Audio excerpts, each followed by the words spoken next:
You brought up kind of the cultural aspect of today. What is it like being in the news today, where you have the stigma of fake news and who do we trust? Oh my Who's God. really telling us the truth? What's real? What's not? Yeah. Okay. So here's the deal with that. I am not one of those people who's going to sit here and say that I'm an impartial journalist. Uh, and maybe that disqualifies me from being a journalist. But I don't think so. Essentially, people are actively trying to turn people against truthful information because they have an agenda to sell, right? And I mean, I'm going to go ahead and say that largely it's the right wing of this country, only because that's the actual reality of it.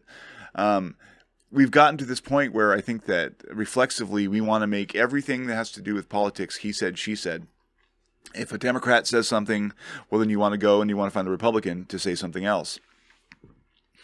I think that after 2017, when Donald Trump won the election, that paradigm had to go because there was only one side. Now, I'm not saying that that Democrats have a monopoly on the truth, but in terms of the party structures, one turned against the truth, and the other continued with the same kind of Weasley games that it always played, which is I'm going to tell you half truths, and I'm not going to be fully forthcoming about what our problems are.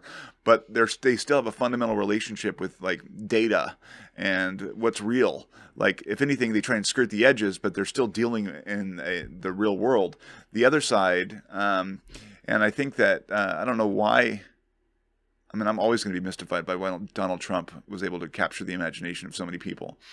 But he was able to basically convince half the country that if he said something wasn't true, it just wasn't true. And I don't know if you call that charisma or what, but that's made it really challenging because, like, if I'm interviewing, Congressman Huffman, and we're talking about certain things, I'm not going to. I don't feel like I have to give him the party line from the right in order to feel like I've given him a thorough, run for his, journalistic, whatever. I don't know, I'm not saying that very clearly, but basically, like, I'm confident enough in my ability to research the issues and figure out what the truth most likely is, and approach each question and each interviewee from that perspective, rather than allowing either political party to dictate what the truth is.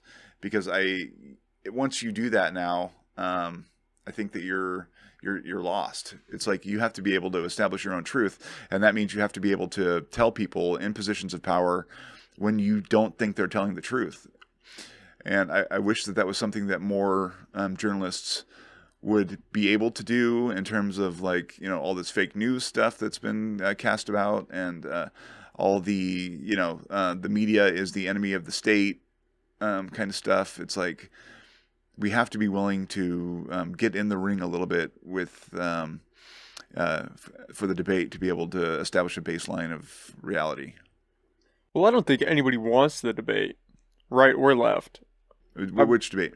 the debate about what is true and what's not true. Yeah. I think it's easy to attribute a lot of that to the right, and I think that is warranted, but the left does skirt the edge of Well, that's what I was reality. saying. Yeah, yeah. I mean, I think that neither side is an honest broker necessarily, but it's just that one side, like, I think the right basically decided that they wanted to stay in power so much that they were willing to sell anything to their followers. And so that was an acceleration. But I don't think you can, the role of the journalist is to find out what the truth is and then approach the people in power with that truth and force them to deal with that, whether or not they're Democrats or Republicans. It's like, you can't just, like, Donald Trump said that that COVID's not this or COVID's that. And then, whoever, Hillary Clinton said, it is this or it is that. And that becomes the debate that we get caught up in. It's like, no, COVID-19 is highly contagious. COVID-19 is all these things. That's the fact. Then you approach the Donald Trumps of the world and say, this is what's going on. What are your opinions on it, or what are you going to do about it? And, if they go off on their thing. The other problem about all this is that we have media organizations who cater to either side now, which Well, that's all they do. exactly right. I mean, some of them, there are still, I think there are still organizations out there who are trying to be honest, reporters of the news. But like Fox News and to some extent MSNBC, they just like have their audience, and that's who they want to affirm. It's like we want to, preach at you about stuff that you already believe, and that's not the most constructive behavior for journalists.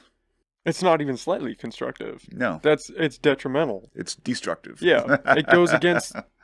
And obviously, I'm not a journalist, so I'm speaking from outside the lines here, but that seems like it goes against what journalism is all about. Finding the truth and expressing that. And yeah, you're going to be biased, but try not to put your flair on it. Try to just put it out there. Yeah.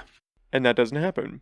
Yeah, I mean, I think that there's, like I said, there's people who are doing good work and the people who aren't, I think the Washington Post and the New York Times have done some stellar work. I don't agree with everything their editorial pages, to say or stand for.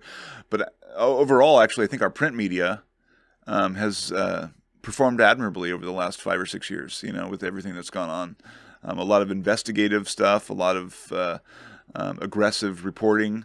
I think the cable, TV journalism has been problematic because they end up chasing the sensation, anything that'll get people to lock eyes on the TV screen rather than, actually search for real problems.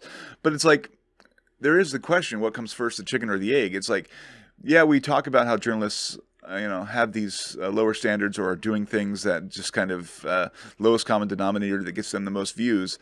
But that's what people are interested in too. It's like people reward them for that behavior by tuning in. So to some extent, we can blame the media for the state of, our national debate, but we also have to kind of take a look in the mirror. It's like, well, what are we as a public interested in? And that interest is conveyed to the news by eyeballs. And so, if we really wanted to fix it, then we would just stop watching the crappy stuff and force them to give us something more, substantive. But people don't want to do that. People don't want to do that. People like what they like, And that's like Fox. Fox has a business model where they have basically a 40% of the news-watching population totally captive to their content because they're the only one delivering it. So they have no motivation to change. And you'd think, well, maybe civic, like goodwill, but that's not what they're about, and that's not how business decisions get made. Yeah, it's the cult of personality now. That's what you get when you watch those shows. Yeah, absolutely. And, it's like, it's the same thing. It's like with the MSNBC, you have Rachel Maddow, and you have some of the bigger names there. And then with Fox, you have, Sean Hannity or Tucker Carlson, who I think is a loathsome human being. Now, I've watched both of those shows, and I try to, be as impartial as possible. But watching those two shows, like Rachel's practicing journalism. She's an advocacy journalist. She takes a position. But Tucker Carlson is a hate monger. So it's like I don't want to equate the two necessarily, and I hope it's not just because I agree with one more than the other, but at the same time, again, Rachel for the most part is dealing with actual information, and people. But that's not 100% true. She's had some moments. She's out here swinging. The problem is the left has morality on its side. The left is trying to fight the good fight, trying to help people. You have this veil of we're doing a just cause. The right is out here just swinging from the hip. Yeah, because they want to win. That's their bottom line. But they're two sides of the same coin. One just has the cape of we're doing it for justice, and the other you could tie to religion or you could tie to and from a slightly different perspective, you're thinking that the right is fighting the fight to. If people are anti-abortion, and if they believe that life starts at inception or conception, this is the party trying to save babies. Yes, exactly right. So that's how could you be any better than that? It's all a matter of perspective. And that's it's all relative, I guess, is what it boils down to.